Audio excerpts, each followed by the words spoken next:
Hello, students. Today we are going to deal with the second part B of the chapter Long Walk to Freedom by Nelson Mandela. In the last part A, we talked about the inaugural ceremony, the new government, the brutal system of apartheid, and the emergence of apartheid in South Africa. All those we discussed. Now, let us see the second part of the chapter in detail.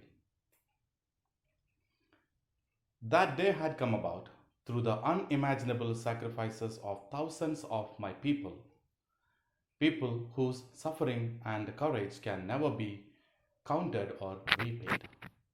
I felt that day, as I have on so many other days, that I was simply the sum of all those African patriots who had gone before me. That long and noble line ended and now began again with me. I was pained that I was not able to thank them and that they were not able to see what their sacrifices had wrought. This equal and free country, South Africa, was a result of sacrifices of countless other men and women who have fought all their lives before uh, Mandela came to make this day happen. The author, Mandela, wishes if he could thank them all, but unfortunately, they did not live to see the result of their courage and their sacrifices. Nelson Mandela gathered his courage and power from all those people, and thus he wishes to make them proud by providing or making a better nation, by letting everyone live a noble life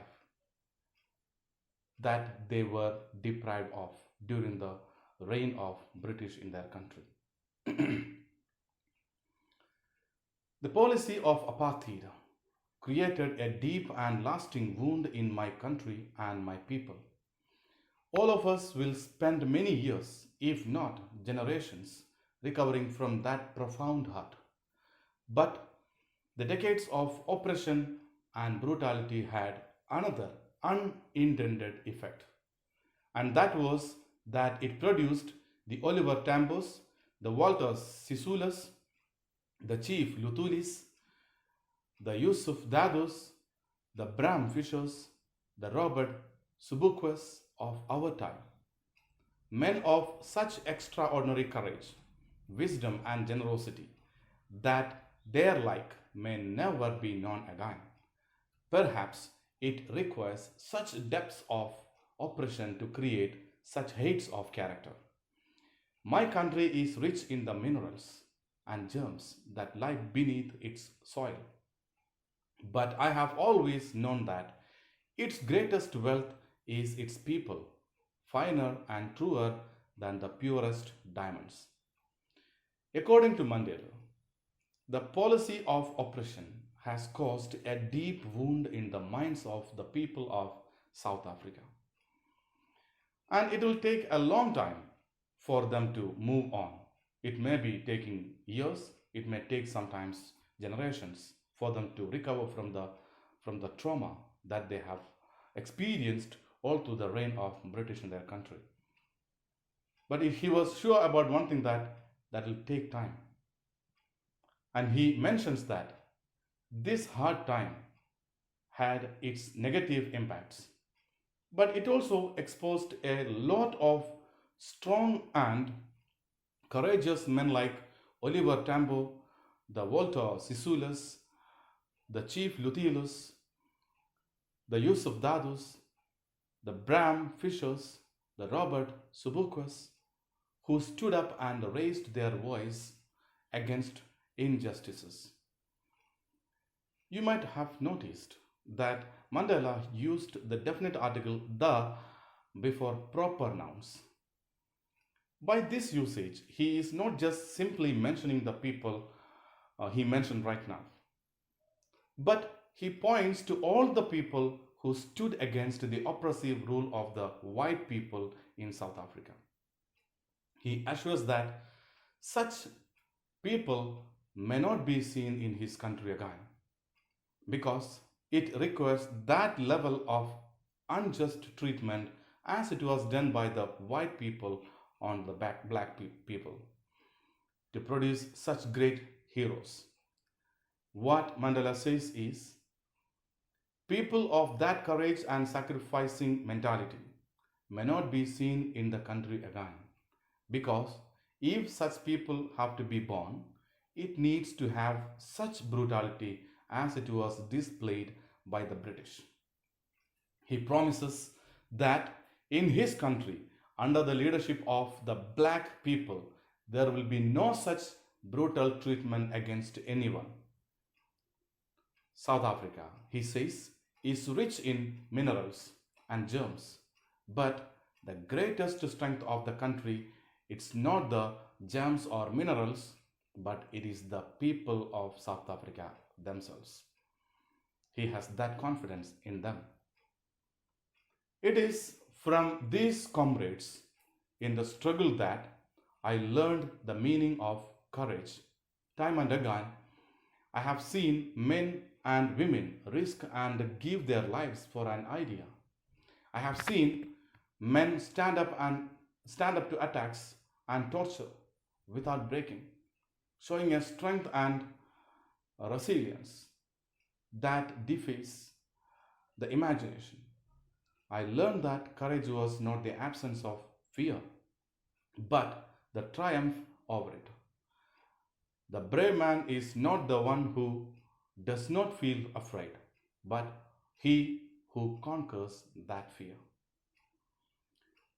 Nelson Mandela gained his strength to stand against the wrong from all the great nationalists he just mentioned, who have even risked their lives for freedom and to tolerate ill treatment. But never, they never stopped fighting. He learned that courage didn't mean the absence of fear, but the ability to overcome fear. The man who overcomes his fear is called brave. No one is born hating another person because of the color of his skin, or his background, or his religion. People must learn to hate. And if they can learn to hate, they can be taught to love. For love comes more naturally to the human heart than its opposite. Even in the grimmest times in prison, when my comrades and I were pushed to our limits, I would see a glimmer of humanity in one of the guards. Perhaps just for a second, but it was enough to reassure me and keep me going. Man's goodness is a flame that can be hidden but never extinguished. One is taught by his society to hate humans. It is not the nature of human beings to hate his fellow beings. The natural feeling of human being is nothing but love. What Mandela says is that humans are taught to hate their fellow beings because of their skin color, age, gender, religion, and many other social identities. No one is born with hatred. The author's idea is that if people can be taught to hate, if they can be taught to hate one another, they can also be taught to love their fellow beings. In their most testing times in prison, when they were being treated brutally by the white officials, Mandela would see a pinch of humanity and kindness in one of the guards, and that was enough to keep him going. He believes that goodness in human beings can be suppressed but never eliminated or destroyed. In life, every man has twin obligations to his family, to his parents, to his wife and children, and he has an obligation to his people, his community, his country. In a civil and human society, each man is able to fulfill those obligations according to his own inclinations and abilities. But in a country like South Africa, it was not it was almost impossible for a man of my birth and color to fulfill both of those obligations. In South Africa, a man of color who attempted to live as a human being was punished and isolated. In South Africa, a man who tried to fulfill his duty to his people was inevitably ripped from his family and his home and was forced to live a life apart, a twilight existence of secrecy and rebellion. I did not in the beginning choose to place my people above my family, but in attempting to serve my people, I found that I was prevented from fulfilling my obligations as a son, as a brother, a father, and a husband. According to the author, Nelson Mandela, every human being has two responsibilities, twin responsibilities towards his family and towards his society. He has two obligations. One is to family and the other is to the society.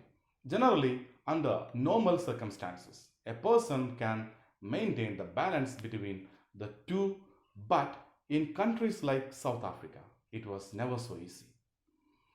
When a person of color would come up for his society, he would be arrested and taken away from his family, thus keeping them from fulfilling both responsibilities.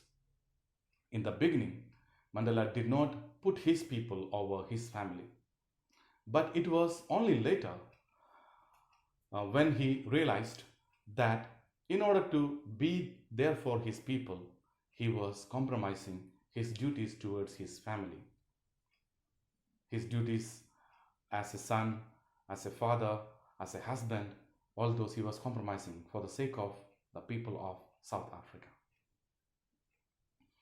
I was not born with a hunger to be free. I was born free, free in every way that I could know. Free to run in the fields near my mother's hut, free to swim in the clear stream that ran through my village, free to roast maize under the stars and ride the broad backs of slow moving bulls. As long as I obeyed my father and abided by the customs of my tribe, I was not troubled by the laws of man or God. It was only when I began to learn that my boyhood freedom was an illusion, when I discovered as a young man that my freedom had already been taken from me, that I began to hunger for it.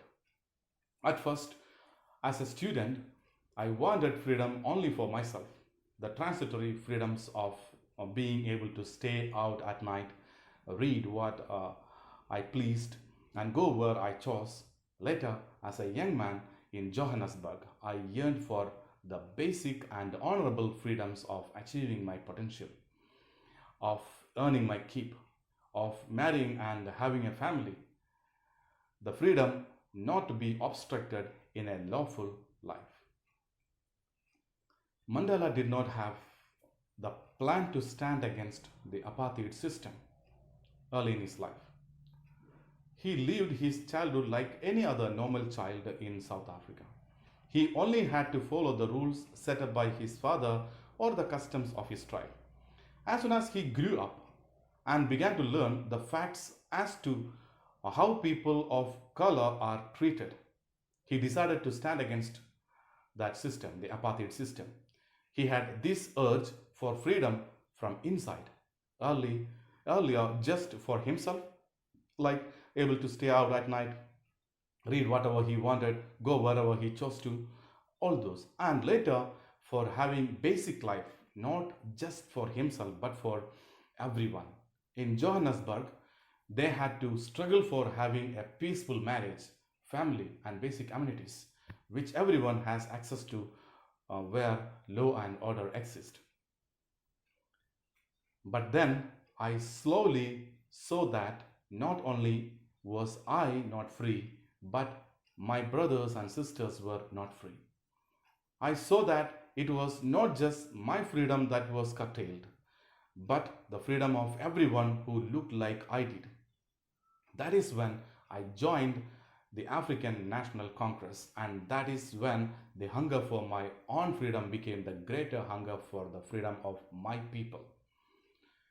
Nelson Mandela joined the African National Congress when he realized it is not only his basic rights were snatched away, but of all those looked like him.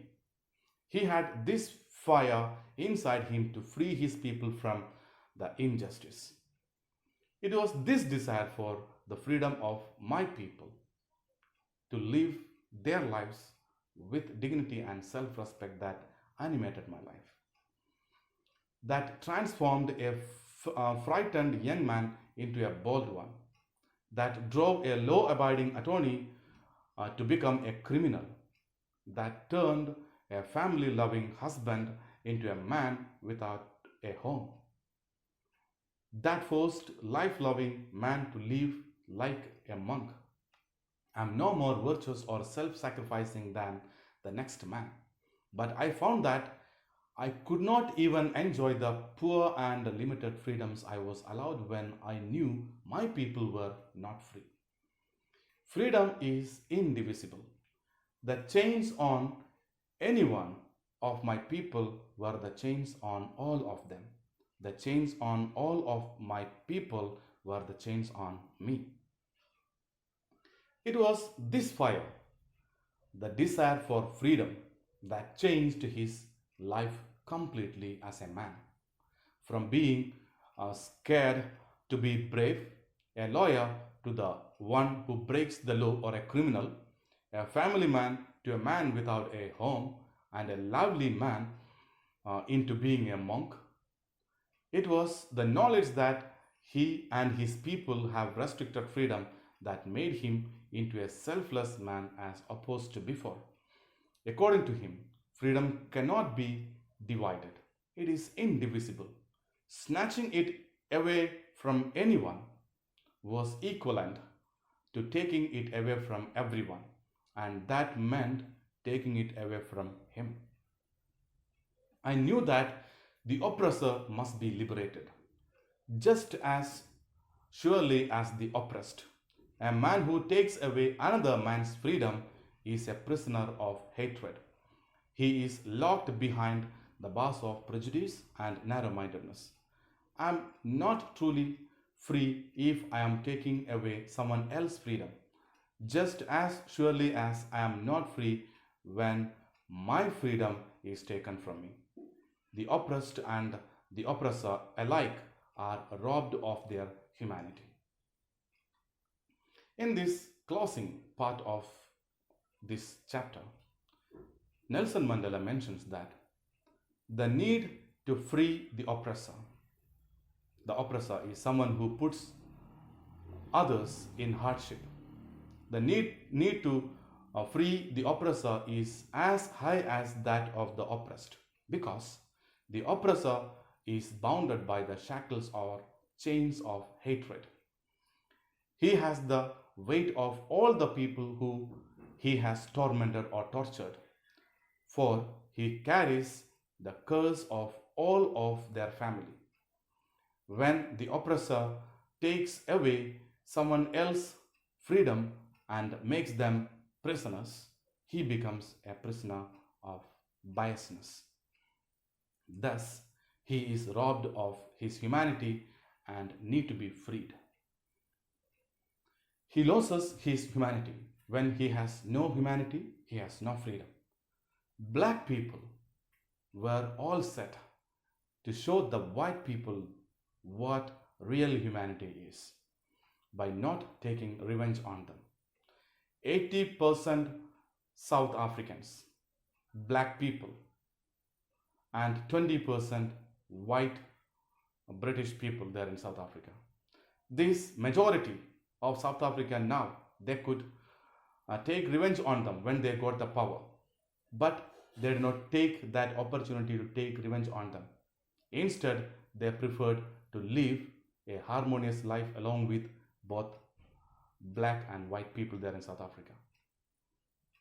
So here they decided to live along with the white people, considering the white people as their brothers and sisters. That's all the chapter. Thanks for watching.